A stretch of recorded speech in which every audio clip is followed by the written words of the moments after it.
Read and reflect. Dr. Kalam exhorts everybody to be unique in his or her own way.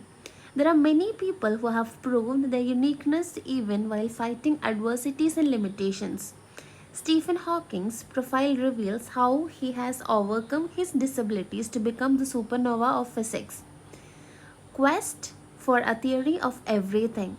Kitty Gail Ferguson. In the Cockcroft Lecture Room on April 29, 1980, scientists and university dignitaries gathered in steep tiers of seats, facing a two-story wall chalkboard and slide screen. The occasion was the inaugural lecture by a new Lacacian professor of mathematics, the 38-year-old mathematician and physicist Stephen Hawking. The title of the lecture was a question: Is the end in sight for theoretical physics? Hawking startled his listeners by announcing that he thought it was. He invited them to join him in a sensational escape through time and space to find the holy grail of science, the theory that explains the universe and everything that happens in it. Stephen Hawking sat silently in a wheelchair while one of his students read his lecture to the assembled company. Judged by appearance alone, Hawking didn't seem a promised choice to lead any adventure. Stephen William Hawking was born on 8 January 1942 in Oxford, England. It was exactly 300 years after the death of Galileo, the father of modern science. Frank and Isabel Hawking, Stephen's parents, were not wealthy, but they believed in the value of education. So they planned for Stephen to go to Westminster, a famous public school in the heart of London. Unfortunately, Stephen was ill at the time of the scholarship examination for Westminster. Therefore, he attended the local St. Albans school. By the time he was 8, he was thinking seriously about becoming a scientist. Frank Hawking encouraged his son to follow him into medicine, but Stephen found biology too imprecise. He wanted a subject in which he could look for exact answers and get to the root of things. Young Stephen was no prodigy. He was just an ordinary English schoolboy, slow in learning to read, his handwriting the despair of his teachers. He was ranked no more than halfway up in the class, though he now says in his own defense it was a very bright class. At 14, Stephen knew that he would pursue mathematics and physics. His father called this impractical, for there were no jobs in mathematics except teaching.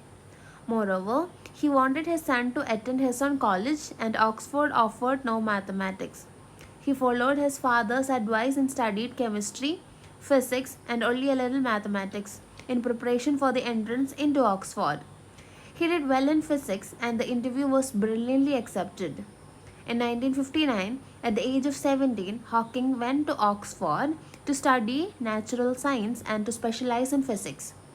He joined University College, his father's college and the oldest at Oxford, founded in 1249 AD. Nevertheless, for about a year and a half, Hawking was lonely and bored. He was not inspired to relieve his boredom by exerting himself academically, but halfway through his second year, he began enjoying Oxford. He became popular and well accepted among his peers. They remember him as lively, buoyant, and adaptable. He wore his hair long, was famous for his wit, liked classical music and science fiction, and took part in sports.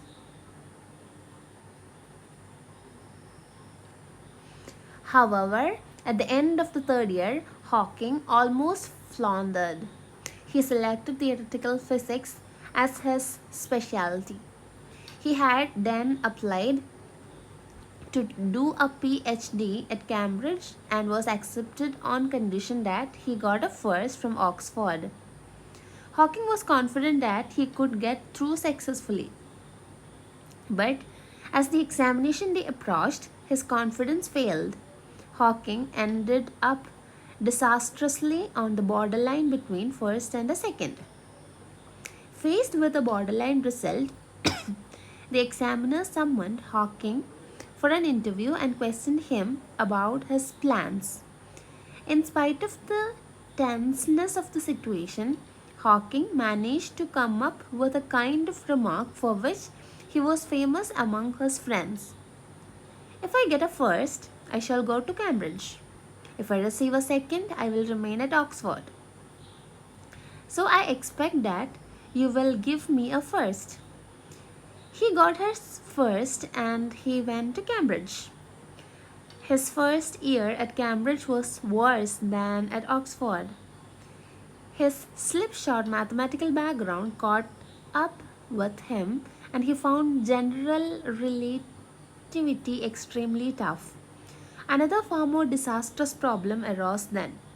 During his third year at Oxford, Hawking started getting clumsy, had fallen once or twice for no apparent reason. The following autumn at Cambridge, he had trouble trying his shoes and sometimes he had difficulty talking. Shortly after his 21st birthday in 1963, Hawking contracted a rare disease, amyotrophic lateral sclerosis, for which there was no known cure. It caused a gradual disintegration of the nerve cells in the spinal cord and the brain. At first, he went into a deep depression. He did not know what he ought to do or what his future would be like. My dreams at that time were rather confused, he admitted. Before my condition was diagnosed, I had been very bored with life. There did not seem to be anything worth doing. But shortly after I came out of hospital, I dreamt that I was going to be executed. I suddenly realized that there were a lot of worthwhile things to do if I reprieved. Another recurring dream was the idea of sacrificing my life to save others. After all, if I were going to die, I might as well do something good.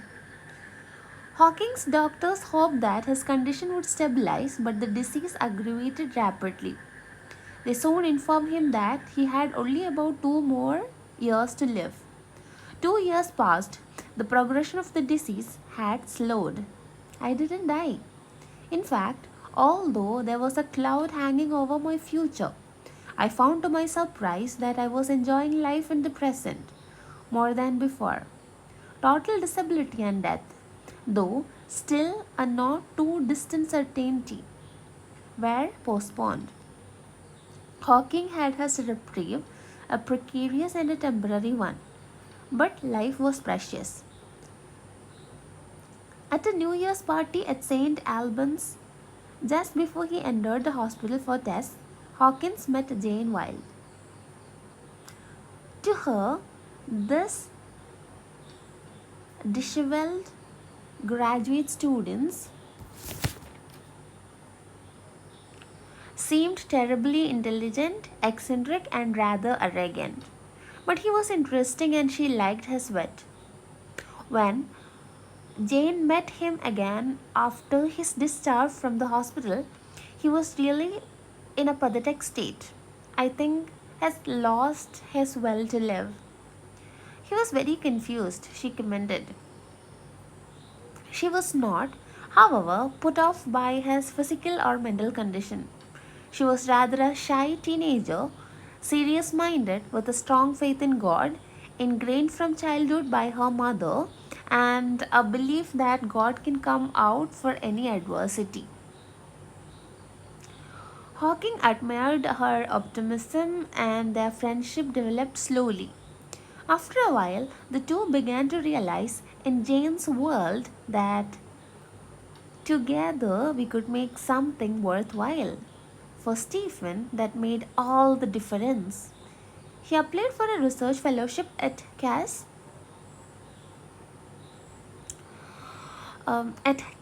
one of the college and Cambridge University. In 1965, at the age of 23, Hawking received his fellowship at Keys. And in July of the same year, Jane and he were married. People who remember Hawking in the university in the late 1960s recall him making his way around the corridors with a cane supporting himself against the wall. He spoke with what sounded like a slight speech impediment. But more than that, they remember his brashness in sessions involving some of the world's most distinguished scientists. While other young researchers kept a reverential silence, Hawking daringly asked unexpected and penetrating questions. He clearly knew what he was talking about. His reputation as a genius, another Einstein, began then. In 1980, a practical need for funds launched him into a new enterprise that was to have a far reaching impact on Hawking's and others all over the world. He thought of writing a book about the universe, about the most interesting questions that had made him want to study cosmology and quantum theory. Where did the universe come from? Is the universe infinite or does it have any boundaries? Will it come to an end? If so, how? Is there a complete theory of the universe and everything in it? Is there a beginning of time? Could time run back? The book begins by rewinding the great theories of cosmos from Newton to Einstein. He wrote the book to make science understandable to non scientists. He completed the first draft in 1984. While the revision process was going on, he made a trip to Switzerland. There, he was down with pneumonia and was left on a life support system. Doctors gave a choice as to whether a tracheotomy operation, which would remove his windpipe, should be conducted or not. It might save his life, but afterwards he would never again be able to speak or make a vocal sound. With grave misgivings, Jane consented. The future looked very bleak, Jane remarked. Hawking could no longer breathe through his mouth and nose, but only through a permanent opening made in his throat. After many weeks of intensive care, he went home to join Jane and his three children. He was still too weak and ill to continue his research. Walt Wolters, a computer expert in California, sent him a program he had developed called the Equalizer, which allowed hacking to select words from the screen. He thought he would be unable to finish his book. With the support of his student, Brian Witt, A Brief History of Time was published in 1988. September 2005 saw the release of an abridged version of the original book. This version was updated to address the new issues that had arisen due to further scientific developments. One will encounter a multitude of paradoxes in the book. In science and with people, things are often not what they seem, and pieces that out to fit together refuse to do so. You will learn the beginnings, maybe endings. Cruel circumstances can lead to happiness, although fame and success may not. Two great scientific theories taken together seem to give us nonsense, empty space. Isn't empty? Black holes aren't black. And a man whose appearance inspires shock and pity takes us laughing to where the boundaries of time and space ought to be but are not. It is, of course, a miracle that Hawking has been able to achieve everything he has, that he is still alive. However, when you experience his intelligence and humor, you obviously catastrophic physical problems no more seriously than he seems to himself.